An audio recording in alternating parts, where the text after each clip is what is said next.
Kan sebuah ajaran bahwa orang Jawa kuno berani membangun peradaban di atas kawah candra di muka. Nah, di dalam tubuh kita ini dipersonifikasi bahwa lahar api atau sang Kundalini itu berada di atala, berada di dasar bawah. Dan ini harus dinaikkan ke atas untuk membedah 7 susunan cakra sampai ke atas, ubun-ubun sampai ke antahkarana.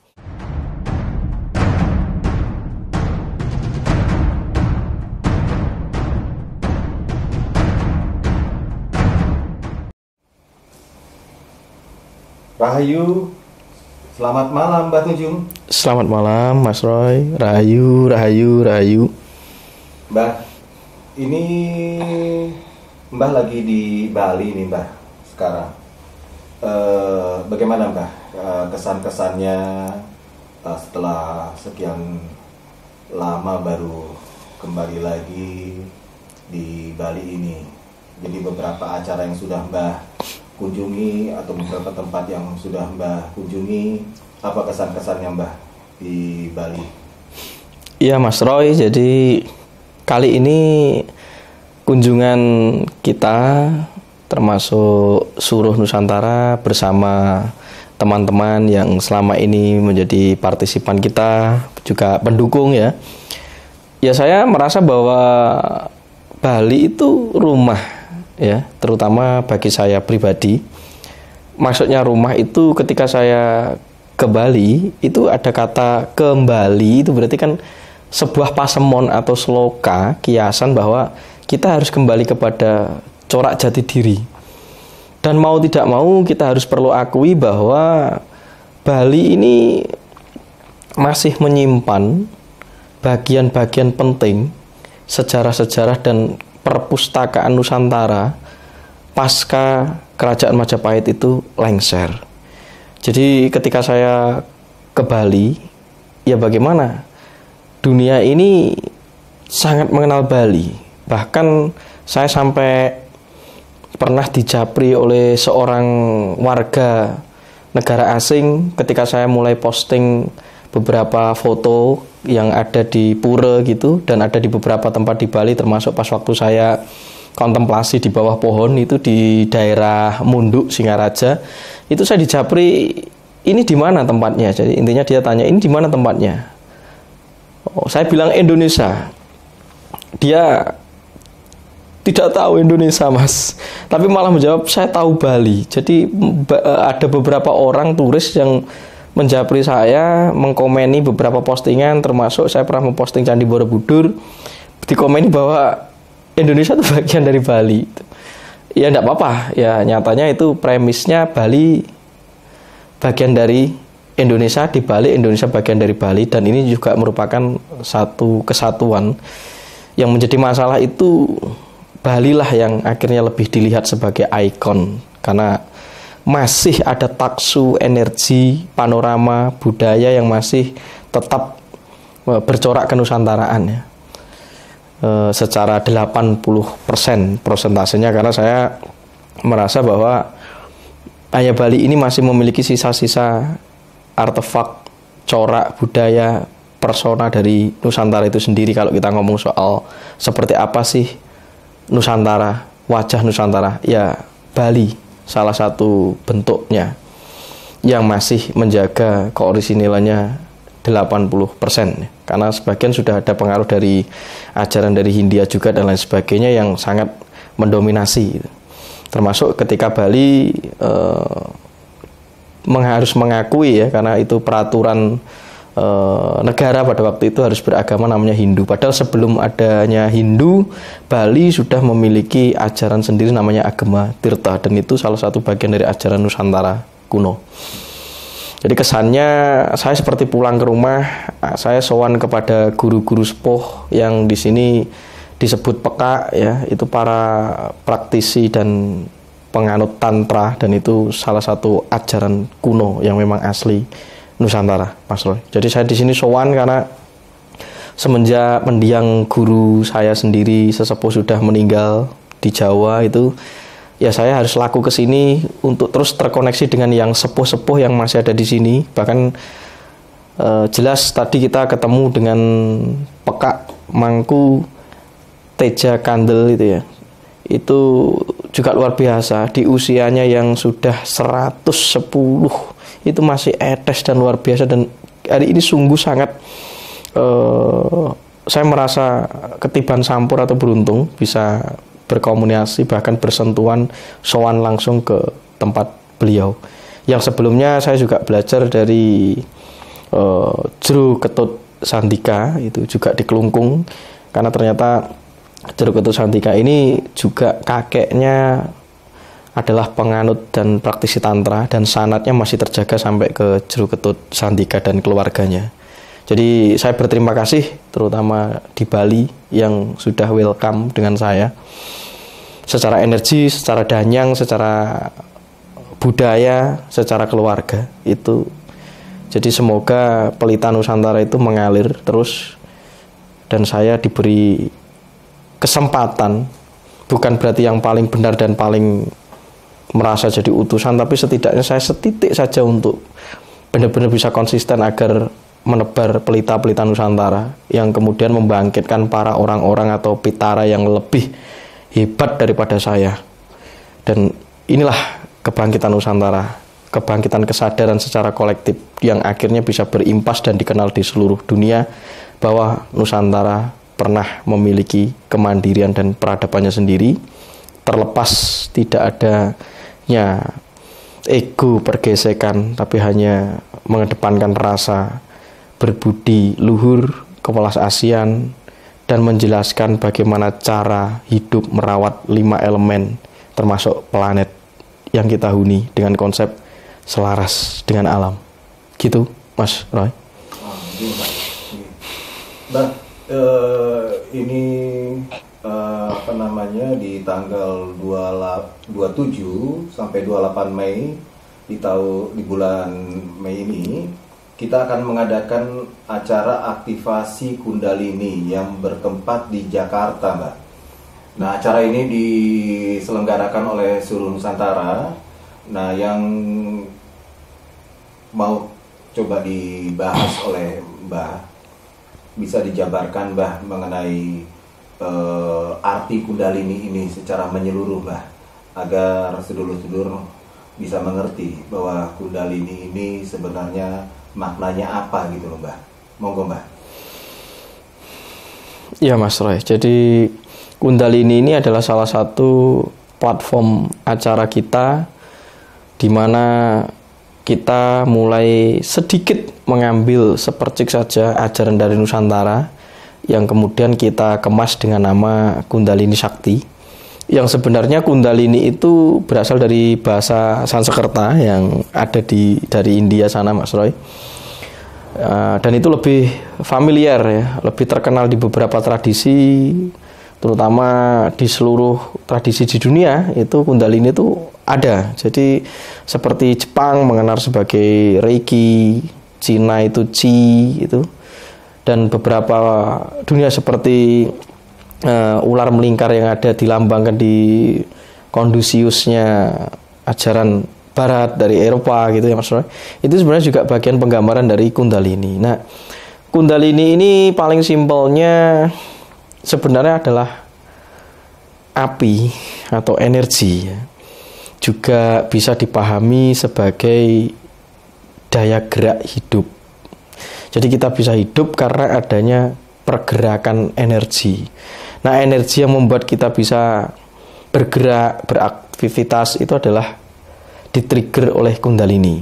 Maka di Jawa sendiri Kundalini juga bisa dipahami sebagai geni rahasia. Terus bahasa Jawa klasik yang sudah terakulturasi dan mengalami penyatuan dengan bahasa Sanskerta, karena kita tidak bisa mengelak bahwa kita sendiri pernah menjadi pusat peradaban dunia, terutama Hindu dan Buddha, dan itu jelas ada pengaruh dari India yang benar-benar bisa mengalir di sini dengan menggunakan bahasa Sanskerta, Mas, untuk cara mengajarnya itu. Dan saya rasa bahasa Sanskerta pada waktu itu tuh memang digunakan seperti bahasa internasional karena digunakan untuk menerjemahkan sutra-sutra dari kitab Buddhis dan ajaran Kasiwan gitu ya. Dan tidak apa-apa, dan orang kita akhirnya sangat kreatif mengemas ajaran dari Hindia dan diakulturasi disinkretisme dengan ajaran termasuk budaya dan bahasa Sanskerta. Ini juga dijadikan menjadi bahasa Jawa Kawi, Jawa kuno ya. Nah, kita akhirnya memiliki pemahaman bahwa juga dipahami sebagai banyu sanjiwani. Jadi banyu yang masih panas, yang berada di lahar atau dasar. Karena bumi kita itu, planet yang kita huni itu dasarnya adalah api, karena ada ring of fire ya. Jadi ada cincin api yang aktif di bawah bumi kita ini, disebut Nusantara. Karena Nusantara itu negeri yang menjadi pusat pemberhentian segala barisan gunung berapi. Maka tanahnya paling subur gitu ya. Dan itu diketahui oleh orang Jawa, dijadikan sebuah ajaran bahwa orang Jawa kuno berani membangun peradaban di atas kawah candra di muka. Nah, di dalam tubuh kita ini dipersonifikasi bahwa lahar api atau sang Kundalini itu berada di atala, berada di dasar bawah. Dan ini harus dinaikkan ke atas untuk membedah 7 susunan cakra sampai ke atas, ubun-ubun sampai ke antahkarana.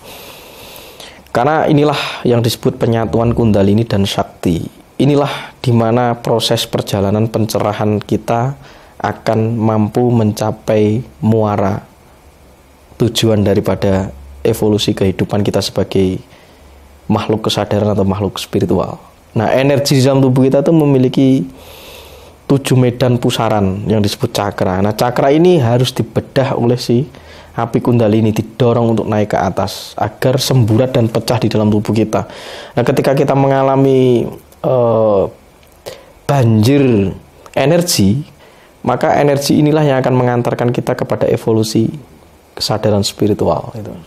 Nah, ini kira-kira Kundalini. Jadi Kundalini itu juga digambarkan dalam kisah Arjuna Wiwaha yang merupakan saduran dari Mahabharata ya, Parwatiga kalau tidak salah, yang akhirnya diubah menjadi kisah Begawan Ciptaning, pencarian Cupu Mane Astagina itu. Jadi membedah Kundalini yang ada di cupunya itu, di sakrum tulang bawah itu, ya digambarkan daya dorongnya adalah Arjuna sebagai niat dan tekad person ya, atau pribadi yang bertekad laku bertapa untuk mendapatkan kamukten atau pencerahan, sebagaimana dia harus bisa menjalani laku karmanya di Ngarcapada untuk membantu kakaknya merebut kerajaan Hastinapura pada waktu itu. Nah, itu sebuah penggambaran ketika si Arjuna itu bertapa, dia didatangi oleh babi raksamuka yang akhirnya ngamuk terus dipanah ya. Babi itu melambangkan sifat serakah karena adanya cakra perut yang belum terkendalikan, masih tersumbat ya. Terus sifat serakah ini harus benar-benar dilenyapkan sebagaimana babi itu sendiri. Dan dihadiri siapa? Batara Indra yang menyamar menjadi Begawan. Itu adalah aspek nafsu moral, rasa baik yang sebenarnya itu adalah ego juga. Maka Arjuna tetap terus bertapa sampai didatangi 7 bidadari. Nah, 7 bidadari itu adalah godaan dari 7 cakra yang belum terkendalikan. Kalau 7 bidadari ini sudah terpecah, dia akan menjadi wiwah pawiwahan dengan kita atau benar-benar melebur dengan kita. Ketika melebur dan pecah di dalam diri kita, itu disebut kenikmatan yang hakiki. Akhirnya sebagaimana dilambangkan Arjuna akhirnya menikah dengan si 7 bidadari setelah mengalahkan Prabu Niwata Kawaca. Nah, Niwata Kawaca ini adalah cakra seks, cakra jantung, cakra perut bawah yang belum terkendalikan atau masih tersumbat, diwujudkan sebagai angkara murka yaitu Prabu Niwata Kawaca. Nah, maka harus dipanah dengan pasopati. Nah, pasopati atau panah itu melambangkan niat dan tekad untuk tekun melakukan tirakat ya. Nah, kali tirakat di sini adalah manekung untuk membedah Kundalini, sametinya begitu. Dengan pernapasan manekung dan pernafasan aksara kalau di Bali, dari daksasara, pancasara, triaksara, dwiaksara dan dimanunggalkan menjadi satu, itu juga bagian dari Kundalini, saya rasa Kundalini Sakti. Nah, Kundalini Sakti ini sebenarnya fenomena secara seni itu menjelaskan tentang perjalanan Arjuna mencapai pencerahan atau seorang anak manusia untuk mencapai pencerahan. Sementara secara saintifik itu adalah bagaimana kita membedah energi dalam tubuh kita agar bisa membanjiri susunan tubuh kita dan kita berkualitas. Karena kita bisa mengalami secara total apa yang kita kenakan sebagai tubuh yang utuh. Akhirnya kita bisa mengalami kesadaran tertinggi kita sebagaimana pengalaman manusia. Hari ini kita kan sedang tidak bisa mengalami menjadi manusia. Kita sedang mengalami menjadi binatang, kita sedang mengalami menjadi yang bukan kita. Yang akhirnya membuat diri kita itu kehilangan kesadaran manusiawi minimal. Dengan itu pun, dengan minimal kita menjadi manusia, kita bisa tertarik terus tertransformasi menuju yang ilahi. Karena menjadi manusia itu adalah jembatan menuju yang ilahi, Mas Roy. Jadi bagi saya seharusnya kita bersyukur dan bisa menikmati dan berbahagia dan bisa segar ketika kita menjadi manusia. Lah untuk apa menjadi manusia kalau hanya diisi naluri instinktif yang membuat kita menjadi stres depresi? Bukankah itu sebagaimana kita memboilerkan ayam, menernak sapi, penggemukan itu, dan memerah susu sapi yang kemudian dibantai habis-habisan dan dimakan oleh manusia secara rakus dan binal. Nah, rasa binatang itu sekarang berada di dalam kesadaran kita. Sebagaimana kita kehilangan ajaran Nusantara Purba, salah satunya Kundalini Sakti, yang sebenarnya adalah ajaran pencarian Tirta Sweta Amerta Kamandalu, perjalanan untuk menggapai pencerahan dengan membedah susunan energi di dalam tubuh kita. Gitu Mas Roy. Iya, Mbak. Kundalini kan adalah salah satu tools ya. Tools. Ya, untuk apa namanya kita melatih energi ya, Mbak ya. Nah, bila energi itu ditingkatkan dengan olah nafas seperti menekung ya yang di dalam Kundalini ini, itu apa manfaatnya, Mbah, untuk secara tubuh kita sendiri? Menekung itu kan salah satu tata laku atau tata teknis ya. Ketika kita menahan napas, kita itu menekan solar plexus ya atau tantien, kualitas madaran atau pusar kita. Ketika ini ditekan, ini akan membuka cupu atau sakrum di mana api Kundalini itu tertidur di bawah. Yang nanti akan dinaikkan ke atas melalui nadi, karena ada 10 nadi itu. Nadinya adalah sumsumna. Ada trinadi ida pinggala sumsumna melalui tulang belakang itu akan dinaikkan ke atas sampai nanti ketemu di dasar otak. Nah, dasar otak itu disebut padmasana. Nah, padmasana atau dasar otak itu adalah teratai. Bahasa medisnya disebut cairan cerebrospinal fluid. Itu berada di inti otak yang akhirnya bisa mempengaruhi kekuatan pineal gland atau kelenjar pineal kita, yang akhirnya membuat kita menjadi tercerahkan. Nah, tools manekung ini sebenarnya adalah prinsip pernapasan. Terserah mau dikelola seperti apa, manekung hanya salah satu teknik yang ditemukan di ajaran Nusantara Purba, khususnya Jawa kuno yang saya ketahui. Mungkin di beberapa belahan dunia lain, di tradisi Tibet kuno itu ada namanya sumo, teknik pernapasan juga. Dan pernapasan ini sebagaimana dasar dari pembangkitan daya energi sebenarnya Mas Roy. Karena nafas itu adalah dasar dari gerak kehidupan itu sendiri. Maka kalau kita bisa menggunakan nafas untuk melatih diri kita, maka kita benar-benar bisa menghidupi yang hidup di dalam tubuh kita. Karena hari ini kita mengalami kematian, karena kita tidak tahu apa yang menghidupi diri kita ini. Maka yang menghidupi diri kita itu dijalani dari olah pernapasan, sebagaimana napas itulah yang menggelar kehidupan kita.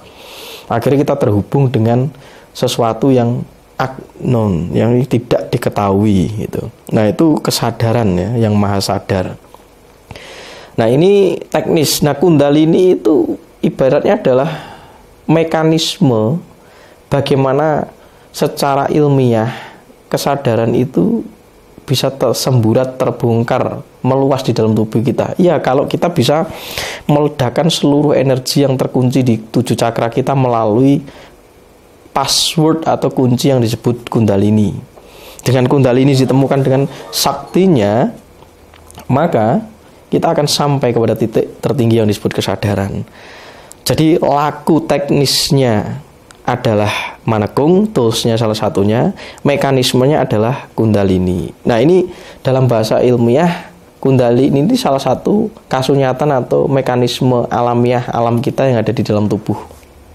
Gitu Mas Roy. Oke, Mbah.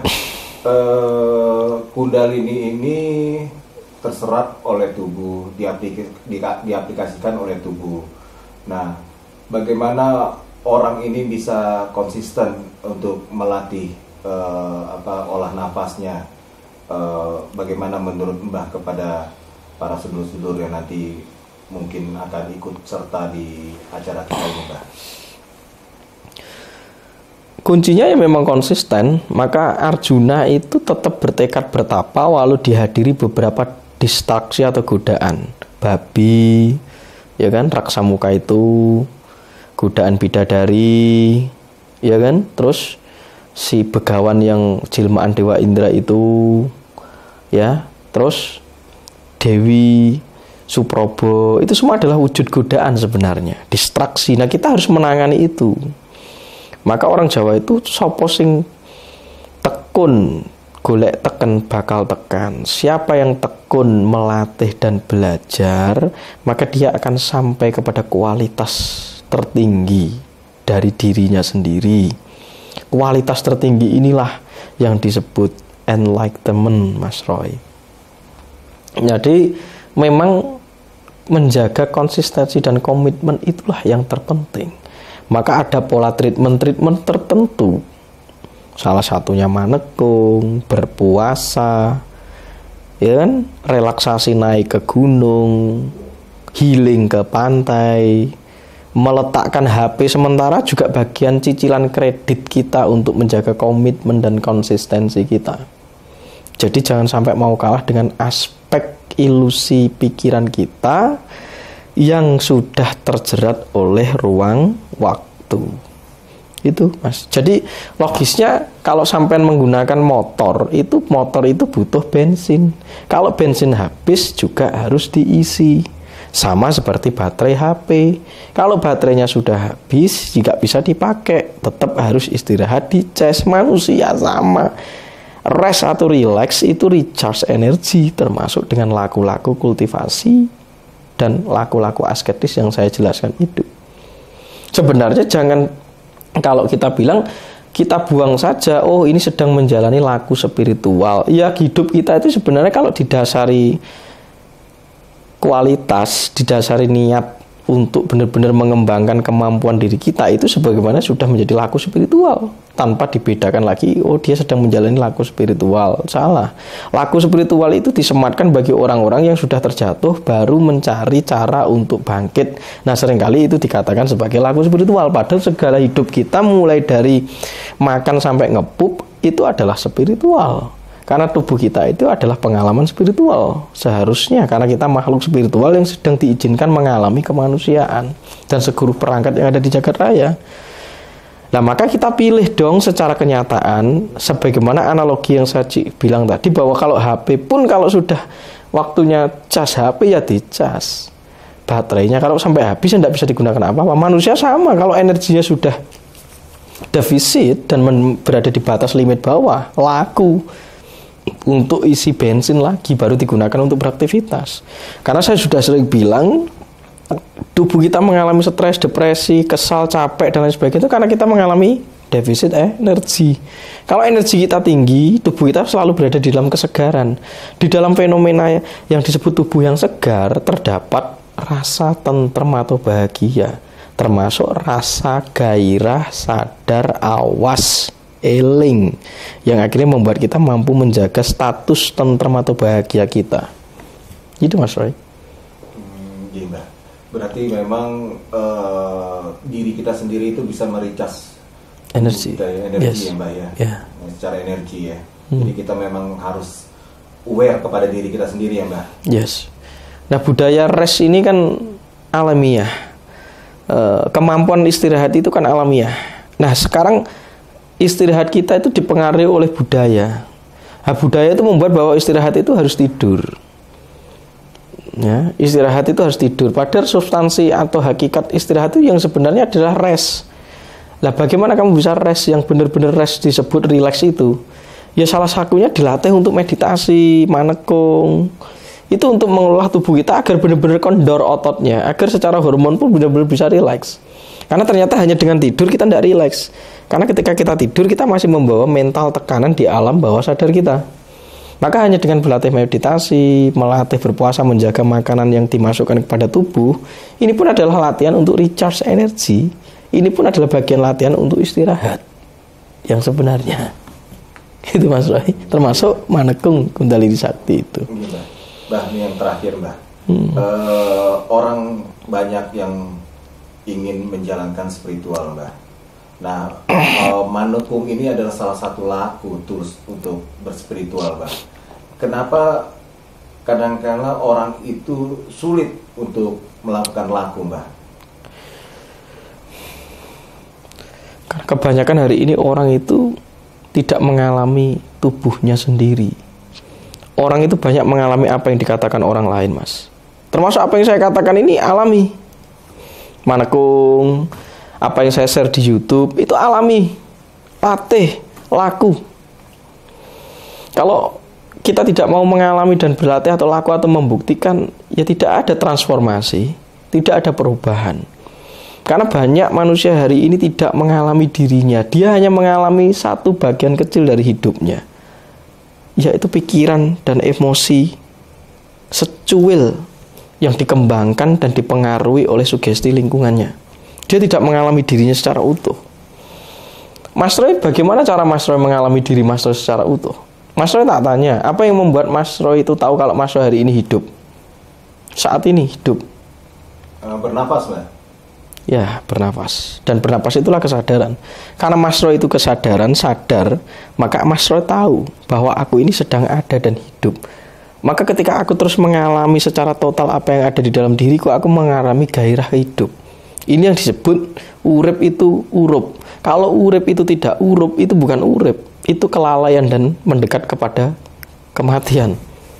Kematian kesadaran maksudnya. Ketika Anda mati secara kesadaran, Anda itu sebagaimana adalah mayat hidup yang berada di alam mimpi, yang setiap hari hanya mengalami benturan kesana kemari untuk mengejar sesuatu yang sebenarnya tidak ada. Karena sifat dari pikiran kita itu terus bergerak dan berhalusinasi, mengadakan sesuatu yang sebenarnya tidak ada. Ini yang membuat kita tidak mengalami tubuh kita. Kita di bumi ini sangat komplit dengan seluruh susunan elemen yang ada dalam tubuh kita, bahkan jagat raya, dan katanya ini adalah ciptaan Tuhan.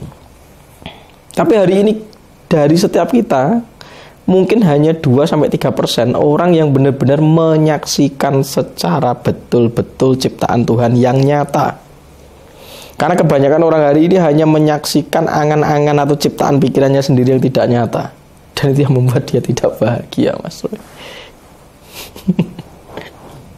Jadi orang tidak mau melakukan karena orang terpenjara oleh batasan-batasan yang diciptakan oleh budaya lingkungan mereka sendiri. Nah sekarang saya sudah sering bilang bahwa kamu tidak perlu menunggu malapetaka di luar dirimu atau berkata, oh di sana ada malapetaka. Nah, ketika tubuhmu tidak mau berlatih untuk kamu alami, mulai kamu rasakan jari-jarimu, tanganmu, maka meditasi itu belajar untuk mengalami dari step dasar. Maka sering saya katakan, ajak ngobrol tubuhmu setidaknya untuk menitik di mana ada jantung yang bisa kamu alami, kamu rasakan, ada kaki yang bisa kamu rasakan, ada mata yang bisa kamu rasakan. Dari situ saja dulu. Kamu akan mengembang kepada energi kebersyukuran ketika kamu mulai berdialog dengan tubuhmu. Nah hari ini ketika kamu tidak menggunakan kesadaranmu untuk mengalami apa yang ada di dalam hidupmu, termasuk perangkat tubuh yang kamu kenakan, ya kamu lah sebenarnya malapetaka itu adalah mindsetmu sendiri yang konyol, mindsetmu yang terbatas, pola pikirmu yang terbatas, kesadaranmu yang terlimit, keyakinanmu yang terbatas, itu adalah malapetaka. Jadi kita sendirilah sang malapetaka atas diri kita. Gitu Mas Roy. Jadi banyak terima kasih Mbak atas informasinya mengenai acara kita nanti di tanggal 27 sampai 28 Mei. Untuk para sedulur-sedulur ya yang ingin hadir ya Mbak ya, di acara aktivasi Kundalini yang bertempat di Jakarta, ditunggu kehadirannya, bisa berpartisipasi, kita bisa berkumpul bersama kembali yang sudah sekian lama acara aktivasi Kundalini ini terjeda ya Mbak ya. Iya, iya. Iya, nggih. Matur suwun Mbah Tunjung, rahayu, rahayu, rahayu. Sagung Dumadi. Rahayu, rahayu Sagung Dumadi. Semoga sukses Kundalini Sakti. Semoga banyak orang yang mendapat manfaat. Ketika sesuatu itu bermanfaat, itulah kebenaran yang dapat saya sampaikan. Ketika itu tidak bermanfaat, maka semuanya adalah kembali kepada semesta itu sendiri. Dan saya adalah manusia yang selalu berada di dalam keterbatasan. Rahayu, rahayu Sagung Dumadi.